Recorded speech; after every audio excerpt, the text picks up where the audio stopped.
तो आदाब, नमस्कार, गुड इवनिंग, सत श्री अकाल। एक बार फिर आप तमाम लोगों का स्वागत है क्राइम तक की कहानी के इस एपिसोड में। उम्मीद है पूरी फैमिली अच्छी होगी, अपना और अपनों का ख्याल रख रही होगी। आज ठीक एक हफ्ते हो गए, एक हफ्ता, 2 जुलाई, आज 9 जुलाई, ट्यूसडे का दिन था, आज ट्यूसडे है। इस एक हफ्ते में अब तक इस सवाल का जवाब नहीं मिला कि 2 जुलाई की दोपहर करीब 1:30 से 2 के दरमियान हाथरस के उस सत्संग वाली जगह पर ऐसा क्या हुआ कि भगदड़ मची और 123 लोग मारे गए। सरकार ने 2 अलग अलग कमेटी बनाई थी। एक यूपी गवर्नमेंट ने एसआईटी बनाई थी, स्पेशल इन्वेस्टिगेटिव टीम, जिसमें 2 लोग थे, और फिर एक जुडिशियल इंक्वायरी कमेटी जिसमें 3 लोग थे, जिसमें एक इलाहाबाद हाई कोर्ट के रिटायर्ड जज और 2 रिटायर्ड आईएएस अफसर। इन दोनों कमेटी की एक कमेटी ने तो पूरी रिपोर्ट आज दे दी और एक कमेटी की रिपोर्ट अभी आनी है, लेकिन उस रिपोर्ट में शुरुआती जो विटनेस थे, जो उनसे बातचीत की, वो चीज़ें सामने आ गई। अब एक सवाल हर एक के जहन में, मुझे मालूम है आप लोगों को कि इस सवाल का जवाब चाहिए कि आखिर 2 जुलाई को ऐसा क्या हुआ। 2 लाख से ज़्यादा, करीब 2 से 2.5 लाख के दरमियान लोग एक ही जगह पर इकट्ठा और कई घंटे से, सुबह से ही बैठे हुए, कुछ तो पहले से आए हैं, शांत। फिर भोले बाबा पहुंचते हैं, पूर्व हवलदार, लगभग 12:25 पर दोपहर के। उसके बाद वो अपना प्रवचन शुरू करते हैं, लगभग 1 घंटा और 5 मिनट तक प्रवचन करते हैं। तब भी भीड़ शांत। घंटों से 2 लाख से ज़्यादा लोग एक ही जगह पर इकट्ठे और बिल्कुल शांत। और फिर आखिर में बाबा जैसे ही प्रवचन खत्म करते हैं, उसके बाद ये भगदड़ मची कैसे, ये अफरा तफरी हुई क्यों, और 123 लोगों की मौत का जिम्मेदार कौन। तो पूरी कहानी आपके सामने है। जो 3 लोगों की जुडिशियल कमेटी बनाई गई है, जिसमें इलाहाबाद हाई कोर्ट के रिटायर्ड जस्टिस हैं, उन्होंने इस मामले की तफ्तीश शुरू की। सबसे पहले उन्होंने लिस्ट बनाई उन लोगों की जो विटनेस थे, उस दिन सत्संग में मौजूद थे। अब जितने लोगों की लिस्ट बनी, अब ये था कि इसमें बहुत सारे ऐसे लोग आ सकते हैं जिनका अपना बाबा से कोई लेना देना हो, या कोई एंटी बाबा हो, या किसी का पॉलिटिकल पार्टी से कनेक्शन हो, या कोई और। तब इन सारे विटनेस में उन लोगों को ढूंढना था जो ईमानदारी से अपना बयान दें और जो सिर्फ सच बोले। तो बहुत सारे लोगों में शॉर्टलिस्ट किया गया, उनके हर एक के कैरेक्टर को पता किया गया कि इसका किससे इन्फ्लुएंस है, किस पार्टी से है, बाबा का भक्त है, एंटी है। करते करते करते ऐसे कुछ लोगों को शॉर्टलिस्ट किया। 34 लोगों का अब तक बयान लिया इस जुडिशियल कमेटी ने, 34 विटनेस, जो 2 जुलाई की दोपहर को उस वक्त वहाँ मौजूद थे। अब इन सब को क्रॉस चेक करने के बाद इनकी गवाही दर्ज हुई है।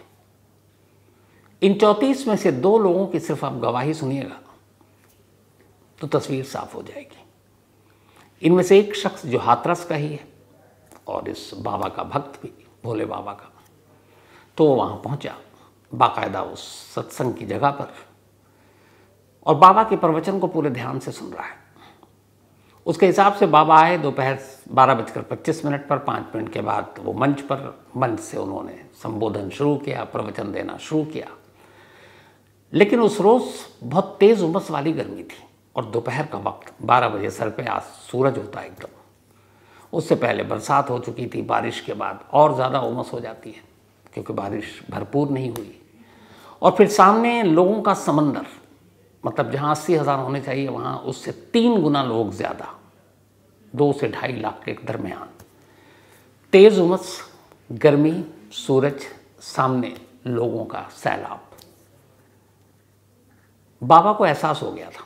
आमतौर पर वो जब अपना प्रवचन सत्संग में जाते हैं तो 2-2.5 घंटा आराम से निकाल देते हैं, लेकिन उस दिन उन्हें भी मौसम का एहसास हुआ और इस भीड़ को भी कि ज़रूरत से ज़्यादा भीड़ कम जगह पर। तो उन्होंने घंटे भर में अपना प्रवचन निपटा दिया, 1 घंटे में समाप्त किया। 1:35 के आसपास का वक्त था, क्योंकि उस विटनेस के हिसाब से 32-33 या 35 मिनट के करीब वक्त था। बाबा अपना प्रवचन समाप्त कर रहे हैं और प्रवचन समाप्त करने से पहले उन्होंने एक आखिरी लाइन कही, और उस एक आखिरी लाइन के बाद घंटों से, बल्कि पिछले 1-2 दिनों से जो इतने सारे भक्त वहाँ आकर इकट्ठा थे, शांतिपूर्ण तरीके से बैठे हुए थे, बाबा का प्रवचन सुन रहे थे, पूरा प्रवचन शांति से सुना। उस आखिरी के प्रवचन समाप्ति के वक्त के एक लाइन जो भोले बाबा ने अपने मुंह से भक्तों के लिए कहा, उस एक लाइन को सुनते ही अचानक उस सत्संग स्थल पर अफरा तफरी मच गई। लोग दौड़ पड़े और उसी के बाद भगदड़ मची और 123 लोगों की जान चली गई। अब सवाल यह है कि बाबा ने वो एक लाइन क्या कही?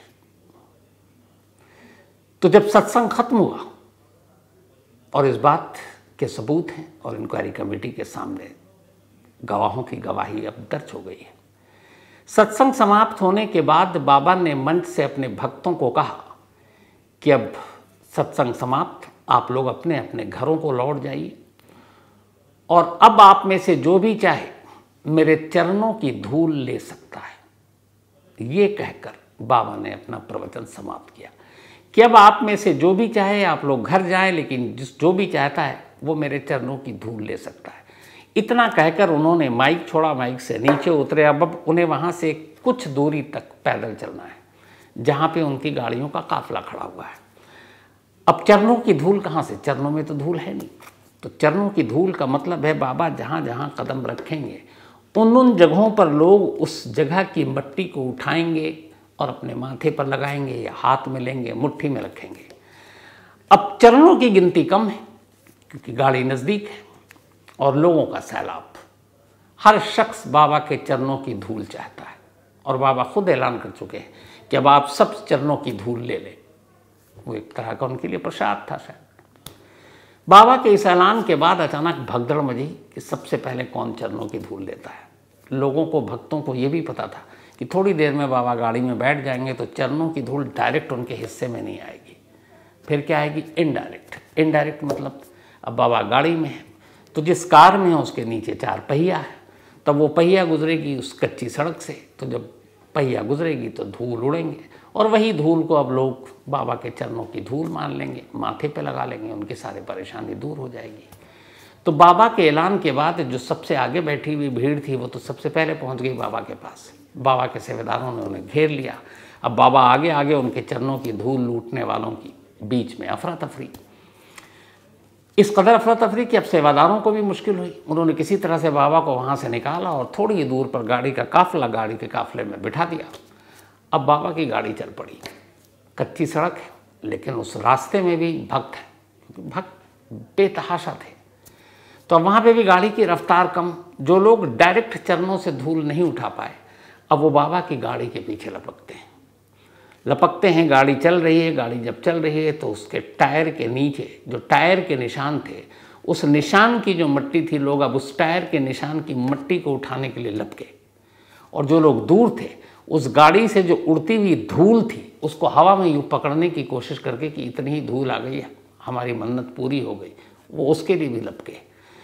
तो जब चरणों की धूल, गाड़ी से उड़ती धूल, इन सब को लपकने के लिए लोगों में होड़ मची तो वो उस काफिले की तरफ दौड़े। अब धूल उठाने के लिए बहुत सारे लोग झुके। जो झुके पीछे से रेला आया, उसने धक्का मारा, वो गिर पड़े। उन्हें कोई मतलब नहीं। उस गिरे हुए इंसान पर भी वो अपने पैरों से रौंदते हुए सब आगे बढ़ रहे हैं क्योंकि गाड़ी का काफिला आगे बढ़ रहा है। और इस तरीके से इस भगदड़ की शुरुआत हुई।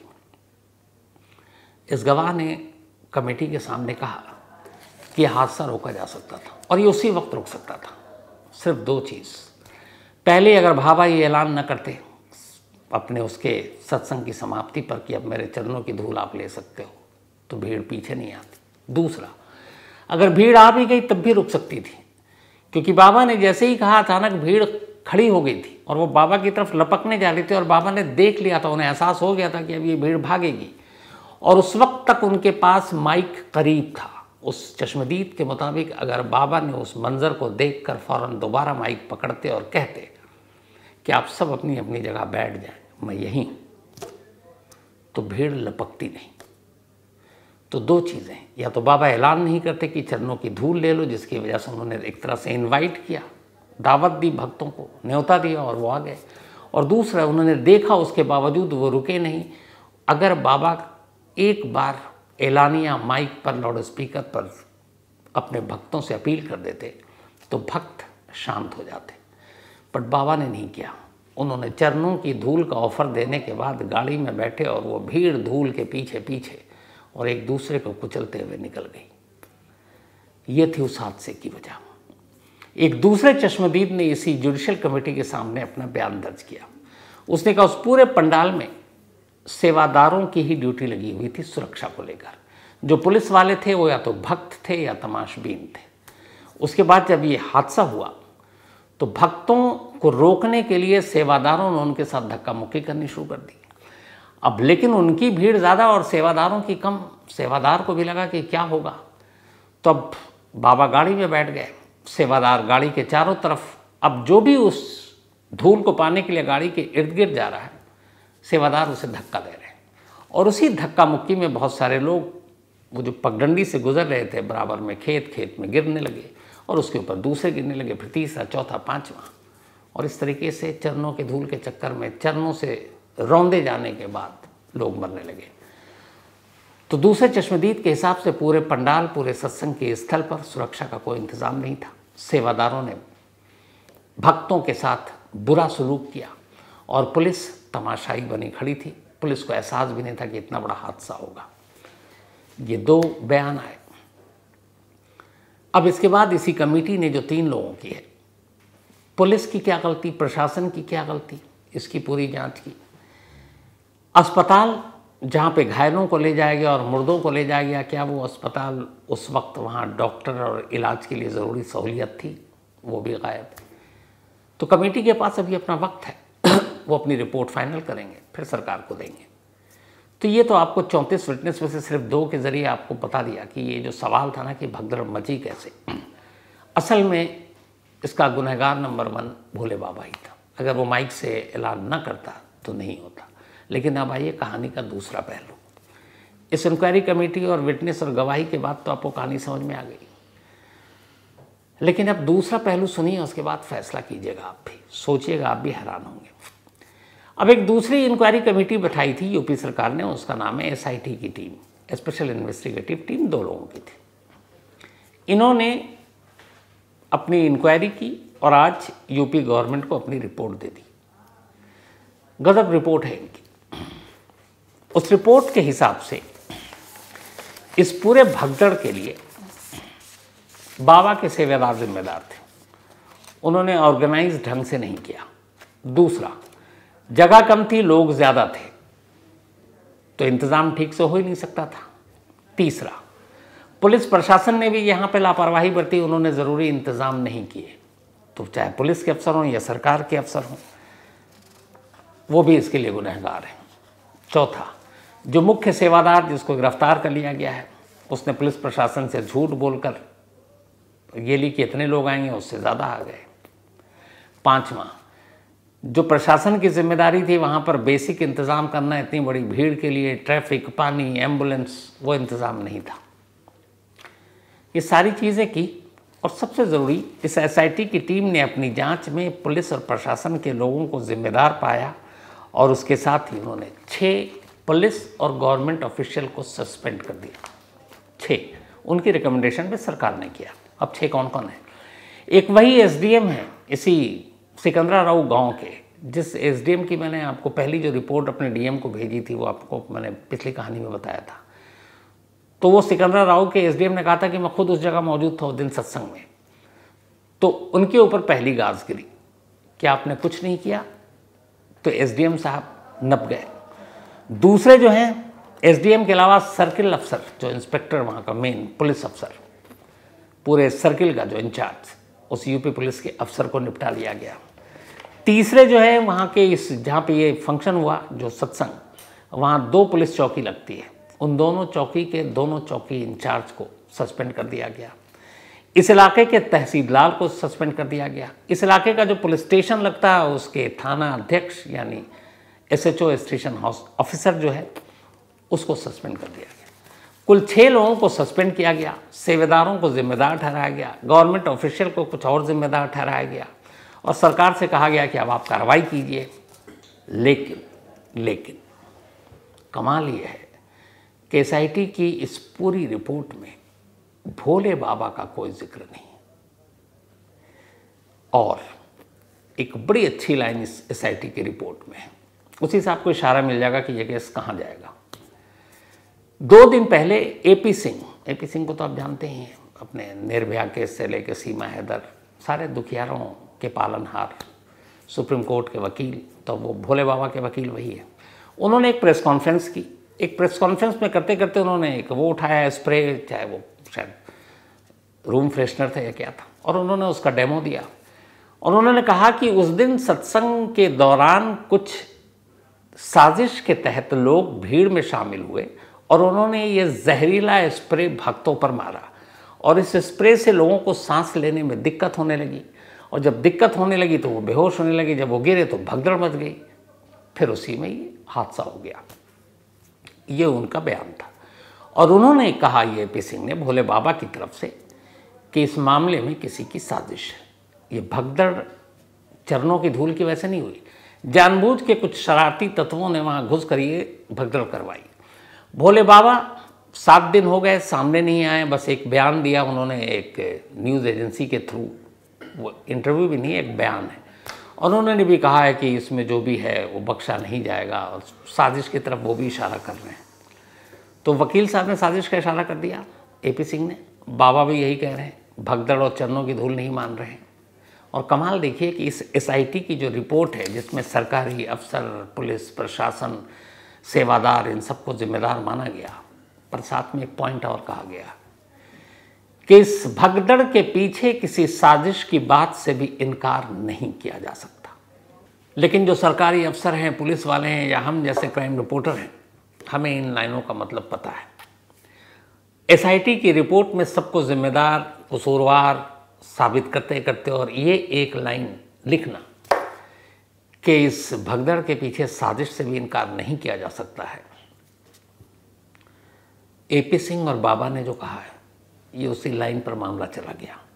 अब हो सकता है ये कहा जाए आगे चलकर कि भगदड़ चरणों की धूल की वजह से नहीं हुई, भोले बाबा भोले थे, ये किसी ने पैनिक फैलाया, किसी ने ये स्प्रे किया और उसकी वजह से भगदड़ मची।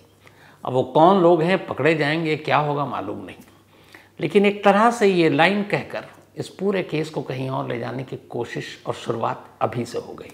और सबसे बड़ी बात ये कि इस एसआईटी की रिपोर्ट में एक तरह से भोले बाबा को क्लीन चिट दे दी गई है। उनका कोई जिक्र नहीं, उनका कहीं नाम नहीं, उनको लेकर कहीं उंगली नहीं उठाई गई, उनको लेकर कहीं ये नहीं कहा गया कि शायद बाबा की वजह से ये सब हुआ है। मतलब आनन फानन में जांच एसआईटी की रिपोर्ट भी दे दी गई, 6 सरकारी अफसरों को सस्पेंड भी कर दिया गया, उनके ऊपर गाज गिरा दिया गया, क्योंकि बेचारे सबसे कमज़ोर लोग वही हैं, एसडीएम और ये लोग।